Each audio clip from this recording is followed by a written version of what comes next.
자, 이번 시간은 MIC, MBC 항생제 감수성 판정에 대해서 좀 말씀을 드리겠습니다. 학생분들이 조금 많이 어려워들 하시는데요. 먼저 MIC부터 말씀을 드리면 이것은 최소 억제 농도입니다. 그래서 미니멀 인히비토리 컨센트레이션의 약자거든요.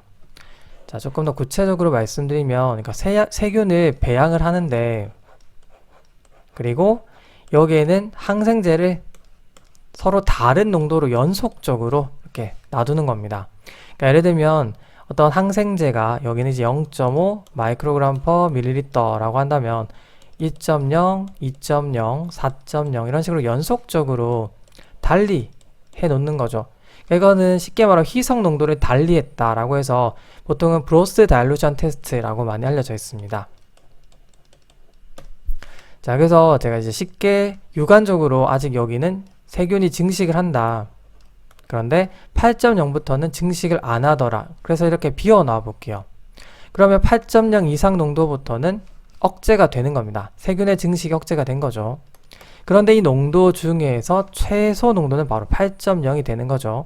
그래서 여기서 MIC는 8이 되는 겁니다. 무슨 말인지 아시겠죠? 그러면 이를 통해서 항생제 감수성을 어떻게 판정하느냐? 보통 항생제 감수성 결과를 보시면 특정 항생제가 있는데 그게 뭐 저항성을 보인다, 취약성을 보인다, 중간 내성을 보인다 이런 식으로 표현이 됩니다.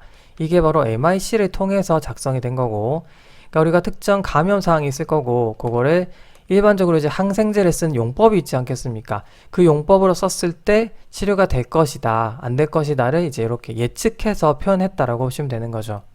그래서 S다, 뭐 취약성을 보인다라고 하면은 일반적인 용법, 가이드라인에 다 제시가 되어 있는데 그렇게 쓰겠죠. 만약에 R로 제시가 된다면 저항성을 보이겠다. 그래서 안 쓰겠죠. 여기서 조금 더 말씀을 드리면 우리가 일반적인 특정 감염 상황에서 보통 쓰는 항생제 요법으로 썼을 때 이제 이렇게 혈중 농도에서 변화를 보인다라고 하겠습니다. 그러니까 항생제를 투여하게 되면은 일단 올라가겠죠. 그러다가 서서히 떨어지겠죠. 제거가 되면서. 그리고 또 투여를 하게 되면 오르고 이런 식으로 혈중은 바뀌게 됩니다. 혈중 농도가.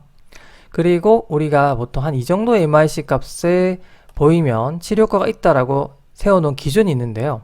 그러니까 만약에 어떤 균주 A에 대해서 MIC를 조사해 봤더니 최소 억제 농도가 기준치보다 아래 있다라고 한다면 우리가 보통 쓰는 용법으로도 쓰면 치료효과가 있겠다라고 예측을 할 것이고, 만약에 B 균주에 대해서 MIC를 조사해 봤는데 기준치보다 높은 MIC가 요구가 된다.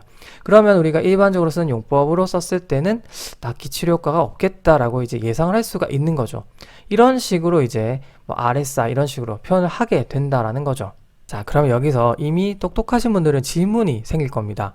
왜 그러면 항생제 감수성 판정을 MBC가 아니라 MIC로 하느냐라고 생각을 하실 건데요. 자, MBC부터 먼저 간단하게 좀 설명을 드릴게요. 이거는 이제 살균 농도예요. 최소 살균 농도죠. Minimal Bactericidal Concentration.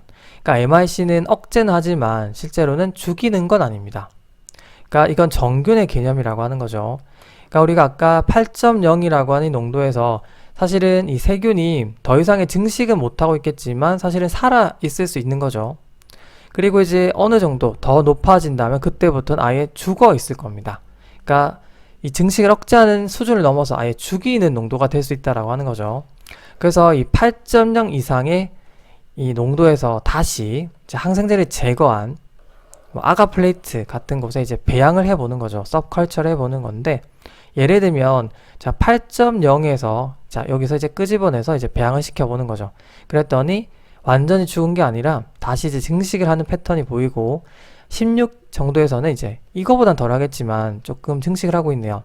그런데 32부터는 아예 이 영양을 충분히 공급하는 배지에서도 그러니까 항생제가 없기 때문에 만약에 생존했다면 잘할 수가 있겠지만 전혀 잘하지가 않는 겁니다. 그러니까 이때부터는 정말로 죽었겠네.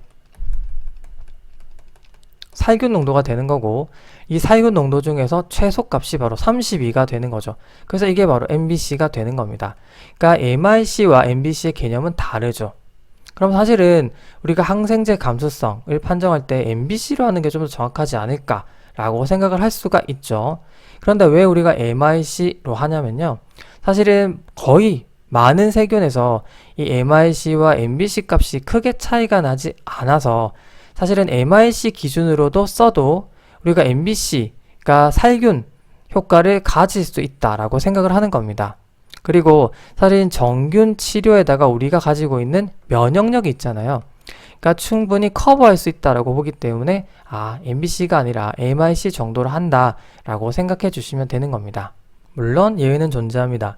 일반적으로 많은 세균들이 MIC, MBC가 거의 비슷하지만 예를 들면 엔테로코커스 같은 경우는요, MIC와 MBC 값의 차이가 큰 편입니다. 그래서 그냥 단독약제로 MIC 기준으로 썼다가는 아무리 면역력을 고려하더라도 MBC 값과 거리가 있습니다. 그러니까 이거에 한참 못 미칠 수가 있는 거죠. 그래서 결과적으로 인펙션 컨트롤에 실패해서 악화될 수가 있습니다. 그렇기 때문에 단일 약제가 아니라 여러 약제를 같이 쓰는 거죠. 대표적으로 암피실린, 젠타마이신 조합을 많이 보죠. 그러니까 이런 시너지 효과를 통해서 병합을 해서 쓰면서 이제 MBC 효과를 이제 기대하게 되는 겁니다. 이런 것도 있으니까 좀 참고해 주시면 좋을 것 같습니다. 그러니까 이런 좀 흐름을 알고 계시면 보시는데 좀 도움이 되지 않을까 해서 말씀을 드려봤습니다. 수고 많으셨습니다.